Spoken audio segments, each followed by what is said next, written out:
Hello guys, happy Friday. Weekend's just around the corner and classes are almost over for the summer. Um, just a quick review on what's going on next week. Today we're going to review. Monday we're going to have review specifically focusing on naming stuff. On Tuesday we're going to have some individual meetings on Zoom. So you will sign up for a time on Google Classroom and we will meet. If you don't have any questions at all, you can meet for 5 minutes. Um, but If you have questions, that's the time when we can actually work together, and it'll also give me a chance to see you guys. On Wednesday, I'm going to post up the final exam, and you can take it anytime between Wednesday morning and Friday at 10 a.m.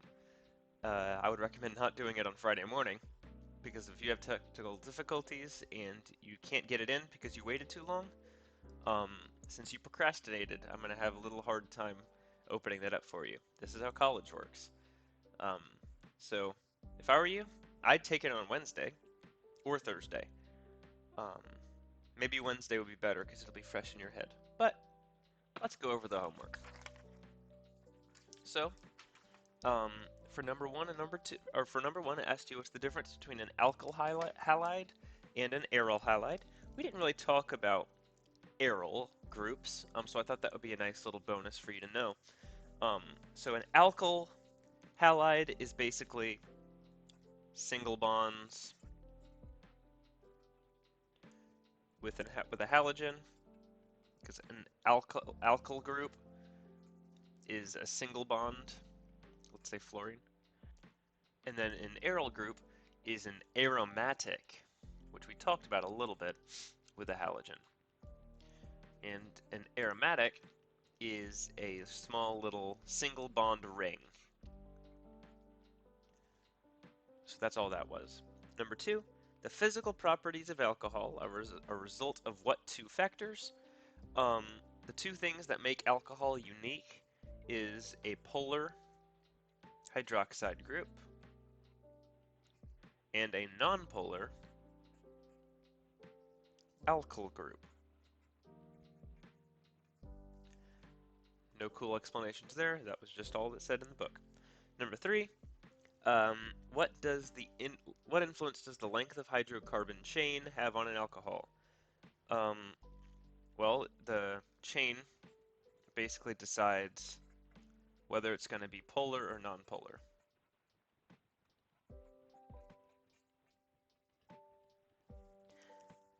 That's it. Whether it's going to, well, more technical, whether it exhibits polar or nonpolar characteristics, but that works. Number four, what compounds are distinguished by an oxygen bridge between two carbon chains? In other words, this. Which one of the things did we talk about that has an oxygen in between carbons? That was, drumroll please, ether. Hooray. Number five asked us, what's the difference between an aldehyde and a ketone? You should have had those in your notes. But an aldehyde had a group at the end of a carbon chain, and a ketone had a group at the middle of a carbon chain. So end, middle. Or I'm sorry, end group, middle group. Remember we had like this, and it was like something's right there. Or I'm sorry, for this one something's in the middle, for this one something's at the end. That's the main difference. Now what's the main difference between an amine and an amide? So an amine was defined by that sort of nitrogen-carbon bond we had in our notes, whereas the amide was identified by having that carbon double bonded with the oxygen with a single bond with that nitrogen. So mainly the difference is this double bond oxygen, this carboxyl group. Okie dokie. That was the main difference, the structure. Number seven, it asks to identify with a bunch of different IUPAC names. I didn't use that word because I think it's dumb, but that's basically the meaning for the set of prefixes we used. So if something ends in -one, it's ketone. B, if something ends in all, it's alcohol. Al, if something's al, it's an aldehyde. If something ends in O8, it's an ester. And if something ends in oic acid, it's a carboxylic acid. There you go. So, I'd study that for you for next week. I'm going to base quite a few of the questions on the final exam on those questions. But let's talk about one more thing, and then we'll keep it sorta short today. So, I would like to go over these words again, because I'm going to talk a lot about these. Alkanes. Do you guys remember what alkanes are? So an alkane is basically a chain of hydrocarbons that are connected with single bonds.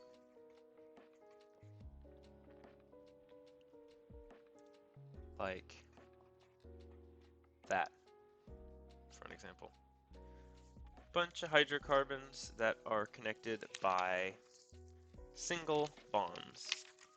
Now, thing I'm neglecting to draw out, because I was just assuming that we're all on the same page there, is that there are invisible little, every carbon needs 4 bonds, so you could fill in the rest of the 4, and each one of those little lines represents a carbon. So what is an alkyl group?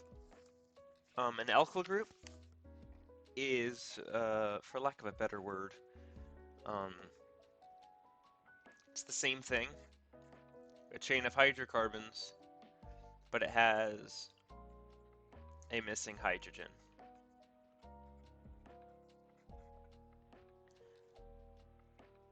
Now, why does that work? Because if you have a carbon that's missing a hydrogen, that means that something else is going to connect to it. This could be a halide, then you'd have a alkyl halide. This could be an oxygen. That means you have something, a carboxylic group. It basically means that there's space to add something. That's all an alkyl group really means. So if you see in the skeletal structures that's an alkane. If you have this, that's still an alkyne because it's a bunch of single bonds. If you have this,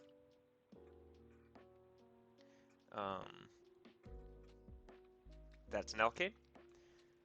So basically what you're looking for are single bonds, and that gives you an alkane.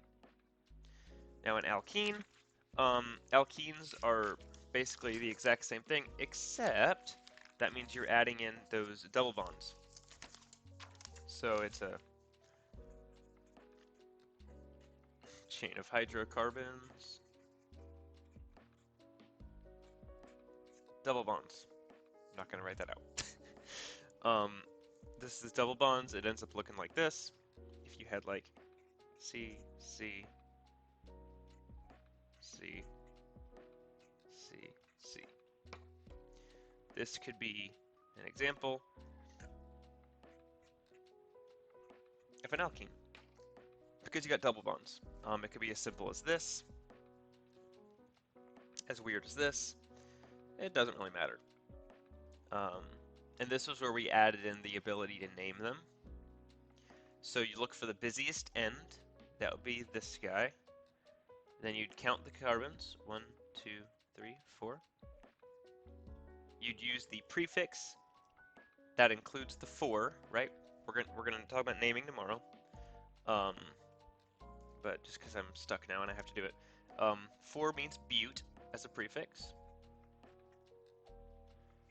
And then you do bute dash, what number did you find the double bond on? Carbon number 1. And then what does the double bond tell us it's called? Alkene. So this would be bute-1-ene.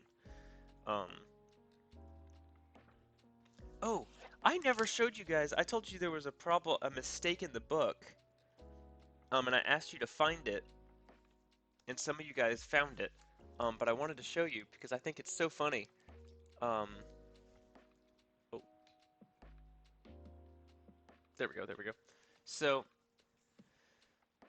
bute was 4 carbons, right? So if butane is 4 carbons, but-2-ene, that makes sense, right? But means 4. But what about this one? But-1-ene? There's 3 of them. 3 is propane. And this says propene, but there's 4 of them. So in other words, what I'm pretty sure they got wrong was these two pictures are completely switched places. Um, I'm going to write in the book. This is that, and this is that. I thought that was pretty funny. Good old textbook. Always trustworthy. Last thing, alkynes. Alkynes are, what do you know? It's a chain of hydrocarbons. Except you see a triple bond in there. As simple as that.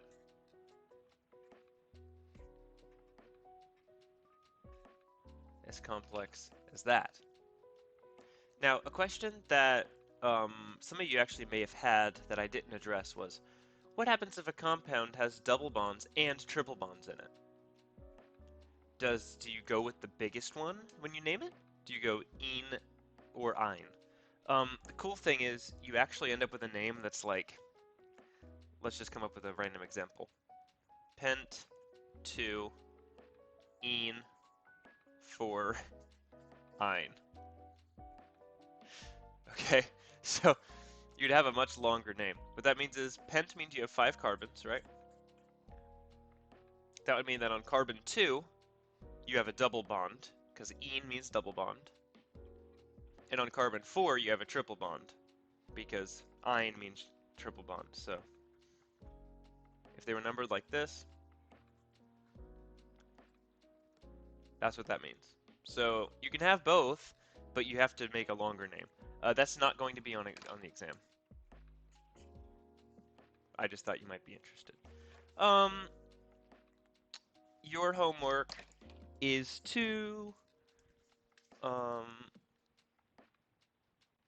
study. I'm not going to give you a Google Classroom assignment today. Just study. Study your notes. Um, Consider this exam. We haven't had that many tests, so this exam is going to count decently weighted. So please study.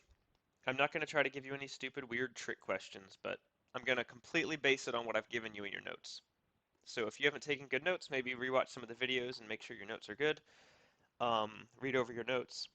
And since this is open note, uh, if you have your notes good, you should do well on the exam. But study that, and I will see you guys on Monday for talking about naming. Bye bye.